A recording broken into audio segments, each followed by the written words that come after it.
Baik, saat ini kita akan membahas topik penilaian hasil belajar ya, sebagai topik terakhir pada mata kuliah pengembangan kurikulum 4 semester ini ya. Penilaian hasil belajar haruslah kita laksanakan dalam setiap pembelajaran yang kita laksanakan, karena penilaian ini sendiri ya sesuai dengan peraturan pemerintah pada Peraturan Menteri Pendidikan dan Kebudayaan nomor 53 tahun 2015 ya, tentang penilaian hasil belajar. Ini dilaksanakan mulai dari pendidikan dasar sampai menengah ya. Jadi ada dasar hukumnya. Kemudian penilaian sendiri itu bisa dilakukan selama pembelajaran sedang berlangsung atau penilaian proses, atau setelah pembelajaran usai ya, sebagai penilaian hasil atau produk. Nah, penilaian juga bisa dibagi dua ya, ada informal dan formal. Ya, penilaian informal ini bisa berupa komentar guru yang diberikan secara langsung selama proses pembelajaran. Tapi ada juga yang formal, di mana disusun terlebih dahulu instrumennya ya, dirancang terlebih dahulu, kemudian diberikan sesuai dengan kompetensi dan indikator yang telah ditetapkan. Nah, ada beberapa prinsip dan pendekatan di dalam membuat penilaian ini. Penilaian yang kita susun itu dinamakan instrumen ya, dinamakan instrumen. Nah, bagaimana kita membuat instrumen ini? Kita harus memiliki pemahaman tentang prinsip objektivitas ya. Artinya penilaian yang kita laksanakan itu harus berbasis pada standar dan tidak dipengaruhi faktor subjektivitas penilai. Jika kita melakukan penilaian, maka lakukanlah penilaian secara objektif. Kemudian terpadu. Artinya, penilaian yang kita lakukan itu harus terencana, menyatu dengan kegiatan pembelajaran dan berkesinambungan, ya. Bukan bagian terpisah dari kegiatan pembelajaran. Yang seterusnya harus ekonomis. Artinya, penilaian yang efisien dan efektif dalam perencanaan, pelaksanaan, dan pelaporannya. Yang berikutnya adalah transparan, di mana prosedur penilaian, kriteria penilaian, dan dasar pengambilan keputusan dapat diakses oleh semua pihak. Akuntabel artinya penilaian bisa dipertanggungjawabkan baik kepada siswa, sekolah, maupun eksternal ya. Baik itu dari segi instrumen yang telah disusun, tekniknya, prosedurnya, hingga kepada hasilnya. Yang terakhir harus edukatif ya, artinya penilaian yang kita laksanakan itu bersifat mendidik dan memotivasi siswa untuk meningkatkan kembali hasil pembelajarannya. Nah, pendekatan penilaian yang digunakan adalah penilaian acuan kriteria. Penilaian acuan kriteria merupakan penilaian pencapaian kompetensi yang didasarkan pada kriteria ketuntasan minimal. Jadi biasanya pada masing-masing mata pelajaran itu kriteria ketuntasan minimalnya itu sudah ditentukan, dan apabila siswa mampu mencapai ya minimal kriteria tersebut, artinya dia tuntas dan bisa melewati mata pelajaran tersebut ya. Nah, yang berikutnya ruang lingkupnya.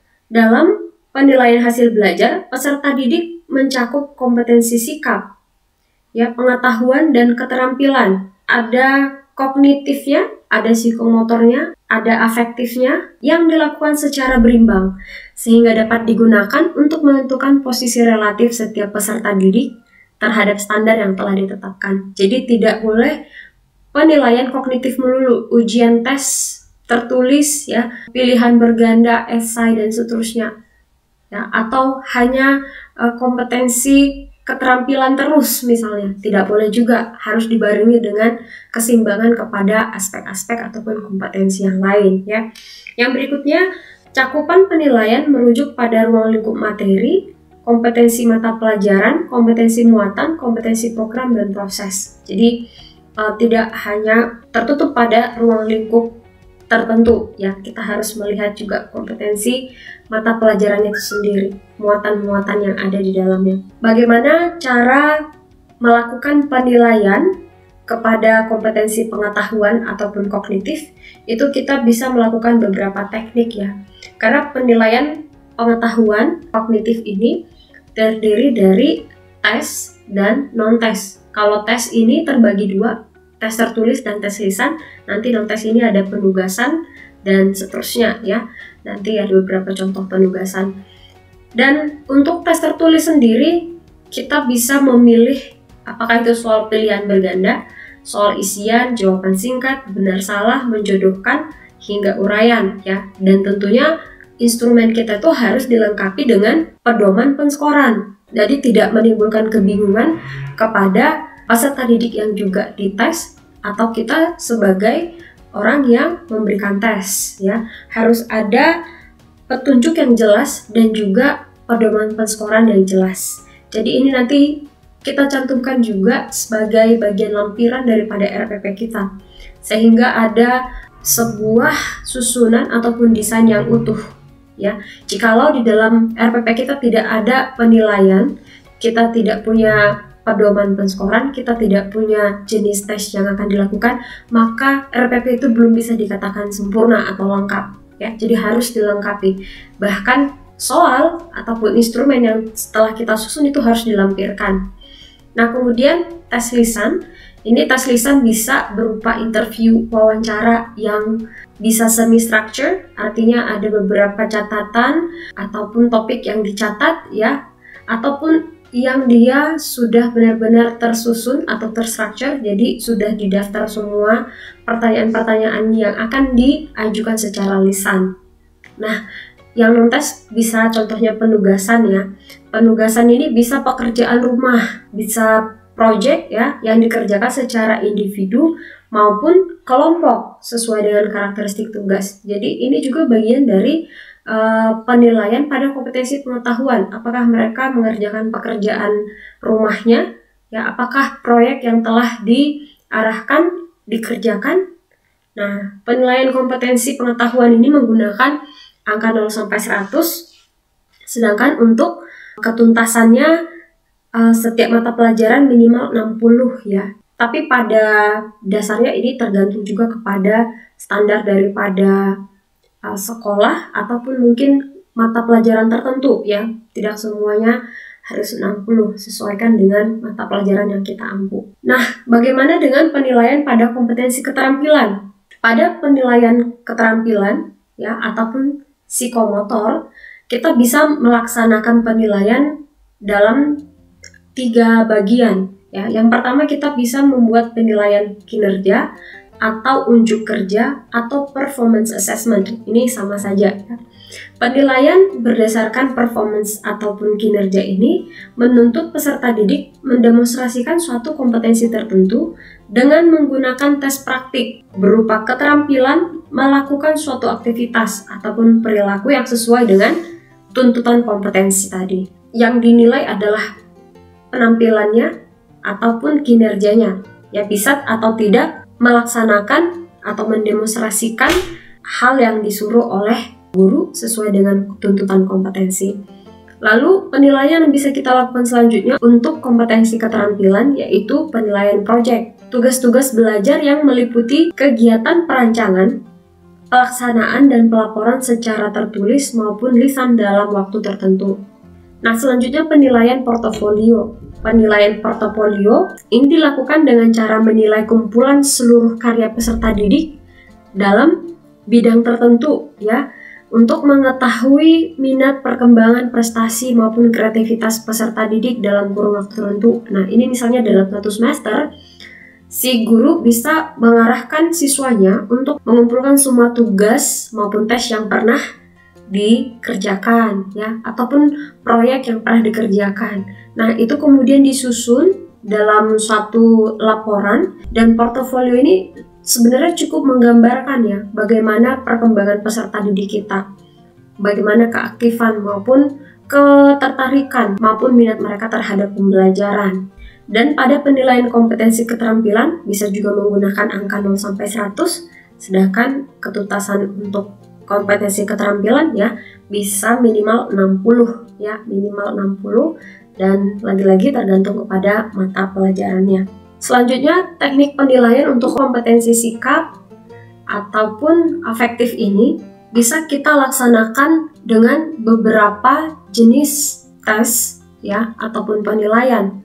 Yang pertama itu observasi. Observasi itu teknik penilaian yang dilakukan secara berkesinambungan dengan menggunakan indera baik secara langsung maupun tidak langsung. Dan ada pedoman yang harus kita gunakan ya, yang berisi sejumlah indikator perilaku yang diamati. Jadi apa perilaku yang ingin kita amati, kita buat ke dalam rubrik, kemudian kita tentukan degree-nya atau skalanya, dan kita lakukan secara berkesinambungan ya. Kita observe mereka, kita amati apakah memenuhi ataupun sesuai dengan kriteria-kriteria yang sudah kita buat. Kemudian penilaian diri ini merupakan teknik penilaian dengan cara meminta peserta didik untuk mengemukakan kelebihan dan kekurangan dirinya dalam konteks pencapaian kompetensi. Ini sebenarnya penilaian yang cukup baik ya dalam kompetensi sikap, karena akan ada proses pengenalan intrapersonal. Jadi si peserta didik mengenali dirinya sendiri berdasarkan tingkat kemampuan ataupun pemahamannya terhadap topik tertentu sesuai dengan kompetensi yang ingin kita nilai ya. Kemudian penilaian antar peserta didik ini juga baik sekali untuk interpersonal. Penilaian antar peserta didik ini teknik penilaian dengan meminta peserta didik untuk saling menilai terkait dengan pencapaian kompetensi ya. Saya juga beberapa kali punya pengalaman meminta ketua kelompoknya itu memberikan penilaian kepada anggota kelompoknya ya. Jadi baik sekali untuk kompetensi sikap. Kemudian pertanyaan langsung, misalnya kita memberikan pertanyaan kepada siswa pada saat proses pembelajaran, lalu berdasarkan jawabannya kita langsung bisa menilai apakah dia sudah memahami ya, atau berdasarkan jawabannya ya, dalam memberikan jawaban kita bisa melihat bagaimana sikap peserta didik itu ya. Nah, yang berikutnya adalah laporan pribadi ya. Ini teknik ini meminta peserta didik membuat ulasan yang berisi pandangan ataupun tanggapannya tentang suatu masalah, keadaan, atau hal yang menjadi objek sikap. Ada report ya, bisa dalam bentuk narasi mungkin atau opini terhadap suatu masalah ataupun keadaan ya yang kita tentukan. Yang berikutnya adalah jurnal. Jurnal ini catatan pendidik di dalam dan di luar kelas yang berisi informasi hasil pengamatan tentang kekuatan dan kelemahan peserta didik yang berkaitan dengan sikap maupun perilakunya.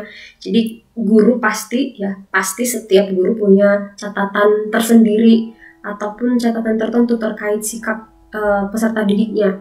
Pada penilaian kompetensi sikap kita bisa gunakan skala ini ya, sangat baik ya, cukup, kurang, dan ketuntasan belajar untuk kompetensi sikap itu adalah B ya, dan ini tetap berbeda untuk masing-masing mata pelajaran. Bagaimana dengan contoh ya? Mari kita lihat contohnya.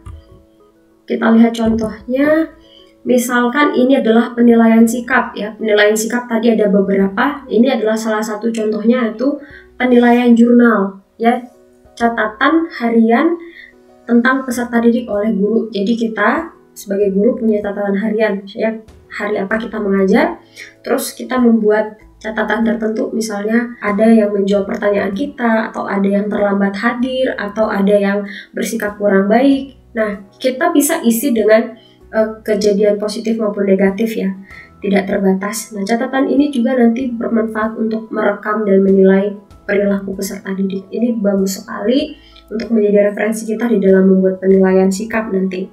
Nah, contoh yang lain itu penilaian diri. Ya, ini masih terkait juga penilaian sikap. Ini misalnya pada mata pelajaran PAK juga ya, apakah ada buah-buah roh yang ada di dalam diri si peserta didik gitu ya. Kita tuliskan secara jujur. Nah, jadi ada di sini kolom yang bisa dicentang ya. Bisa dicentang, tidak pernah, jarang, seringkali. Nah, ini bisa menjadi penilaian sikap yang baik juga ya, asalkan mereka menjawab dengan jujur. Nah, selanjutnya contoh penilaian pengetahuan. Ini tes tertulis ya. Ini jawaban singkat. Sebutkan cara peserta didik SMP kelas 7 memelihara alam sebagai tanggapan atas pemeliharaan Tuhan Allah pada dirinya. Nanti penskorannya ya diberikan tergantung kepada ketepatan dan kelengkapan jawabannya. Nah, semakin tinggi nanti jawabannya, semakin tinggi skor. Misalkan untuk nomor 1 ini, apabila si siswa menjawab lebih dari 3 cara, maka dia berhak mendapatkan skor 5 misalnya ya. Tergantung daripada berapa jumlah soal yang kita berikan, bagaimana tingkat kesulitannya juga. Oke, ini contoh untuk penilaian pengetahuan untuk jawaban singkat. Nah, ini contoh penilaian keterampilan ya. Ini contoh penilaian keterampilan dalam bentuk checklist juga. Ini penilaian praktek bermain peran tokoh atau cerita Alkitab. Oke, jadi ketika bermain role play ya, bermain peran, kita juga bisa menilai bagaimana keterampilannya di dalam memainkan tokoh yang sedang diperankannya. Jadi misalnya penghayatannya ya. Kita buat di sini kriterianya, pedomannya, misalnya untuk sangat baik itu skornya itu 5. Nanti kita bisa total jumlah skor yang didapat untuk masing-masing tiap pemain, tiap anak yang ikut mengadakan role play ya. Ini adalah contoh-contoh yang bisa kita lakukan sebagai penilaian keterampilan. Jadi kembali tergantung kepada materi apa yang mau kita nilai, ya kompetensi apa yang mau kita nilai, lalu kita tentukan tekniknya yang mana, jenis instrumennya yang mana, dan bagaimana pedoman penskoran ataupun instruksi pengerjaannya. Ya, ini bagian yang sangat penting juga, merupakan skill yang kita kuasai sebagai seorang guru. Oke, sampai di sini pembahasan kita tentang penilaian hasil belajar. Sampai bertemu pada topik selanjutnya.